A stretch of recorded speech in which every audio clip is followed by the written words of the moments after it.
Drama dan kontroversi wasit asal Jepang Koji Takasaki warnai kekalahan Indonesia di kandang sendiri. Pertandingan antara Indonesia versus Filipina yang berlangsung di Stadion Manahan Solo 21 Desember 2024 pukul 20.00 telah selesai dengan Filipina keluar sebagai pemenang. Meskipun mampu mendominasi permainan, kebuntuan timnas Indonesia berujung pada tidak satu gol pun yang berhasil diraih timnas Garuda. Tim kebanggaan masyarakat Indonesia ini sejatinya tampil perkasa meskipun harus bermain dengan 10 pemain sejak menit ke-42. Di babak pertama, setelah sang kapten Muhammad Ferrari diusir keluar lapangan karena dianggap melakukan pelanggaran keras. Sepanjang pertandingan ada banyak kontroversi dalam keputusan yang diambil oleh wasit asal Jepang, Koji Takasaki. Sebagai penonton yang bijak, tentu tidak cerdas kalau kita menyimpulkan bahwa kekalahan ini disebabkan oleh sang wasit. Konten ini bertujuan untuk sekedar flashback dan memotret jalannya laga, di mana keputusan Koji ini banyak merugikan timnas Garuda. Oh iya, jangan lupa subscribe untuk terus dapatkan informasi timnas Indonesia serta olahraga menarik lainnya.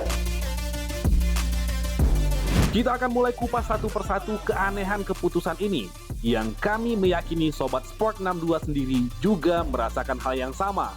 Senada dengan pemain-pemain kita seperti Asnawi Mangku Alam dan Pratama Arhan yang tertangkap kamera berulang kali melayangkan protes pada si Koji ini.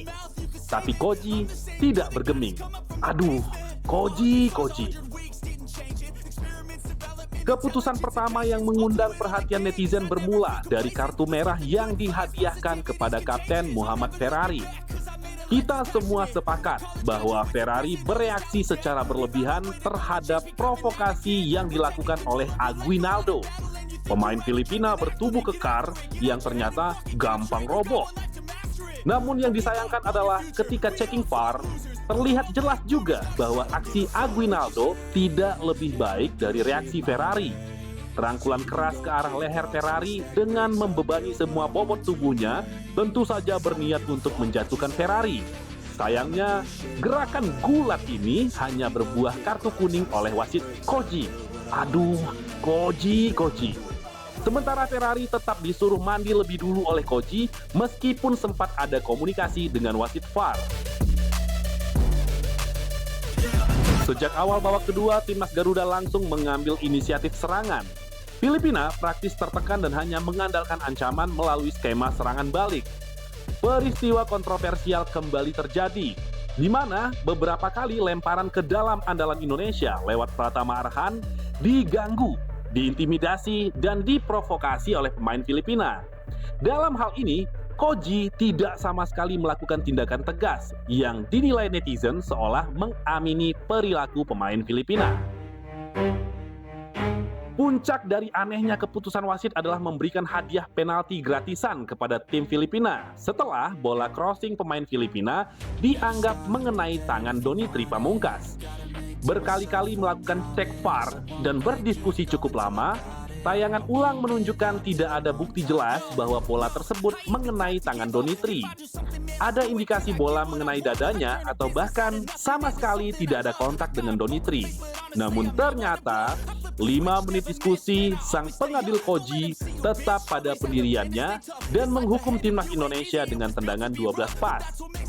Hukuman penalti ini berbuah gol setelah Christensen menembak keras ke arah tengah gawang Cahya Supriyadi di menit ke-63. Setelah gol tersebut, Filipina terus mengulur-ulur waktu, melakukan provokasi dan intimidasi terhadap pemain timnas Indonesia yang membuat Asnawi sebagai kapten pengganti berulang kali melayangkan protes. Namun Koji tetaplah Koji, tidak bergeming. Netizen sempat mencatat bahwa tindakan mengulur-ulur waktu yang dilakukan Filipina nyaris mencapai 20 menit. Mulai dari penjaga gawang yang tiba-tiba cedera setelah menangkap bola, Aguinaldo yang sakit kepala, padahal yang tersentuh adalah dadanya, dan tindakan-tindakan lainnya. Bahkan ada pula provokasi yang dilakukan oleh pemain Filipina Reyes dengan berteriak di depan Arhan saat wasit menganggap bola keluar dan tendangan gawang bagi Filipina.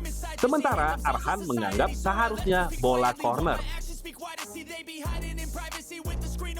Kontroversi-kontroversi ini tentu saja membuat kita tidak dapat menikmati pertandingan dengan gaya negatif football, apalagi kepemimpinan Koji yang terlihat kurang profesional.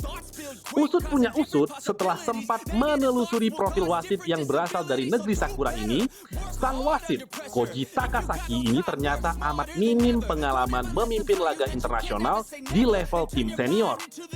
Meskipun punya catatan perjalanan karir yang cukup baik di J-League, tidak demikian dengan catatan internasionalnya memimpin pertandingan tim senior. Yang lebih mencengangkan lagi adalah Koji Takasaki ternyata sudah cukup lama menarik perhatian warga Indonesia. Hal ini karena dalam beberapa kali memimpin pertandingan Indonesia, Koji dinilai banyak merugikan timnas Indonesia, seperti memberikan kartu merah pada Raihan Apriansyah, bek timnas U16 Indonesia saat berhadapan dengan Australia. Sobat Sport 62, apapun itu, kita sebagai pendukung setia timnas Garuda tentu harus menerima hasil pertandingan ini. Namun, tetap berharap agar kualitas wasit apalagi yang memimpin laga-laga krusial seperti ini menjadi perhatian penyelenggara Piala AFF. Wasit dengan pengalaman internasional yang belum cukup banyak seperti Koji mestinya tidak dilibatkan dalam pertandingan krusial. Keputusan-keputusan kontroversial ini juga layak untuk diprotes secara resmi oleh federasi agar timnas tak menjadi bulan-bulanan wasit lagi di pertandingan-pertandingan yang akan datang. Dan untuk kamu semua Sobat Sport 62, apa pendapatmu tentang kepemimpinan wasit Koji Takasaki asal Jepang ini?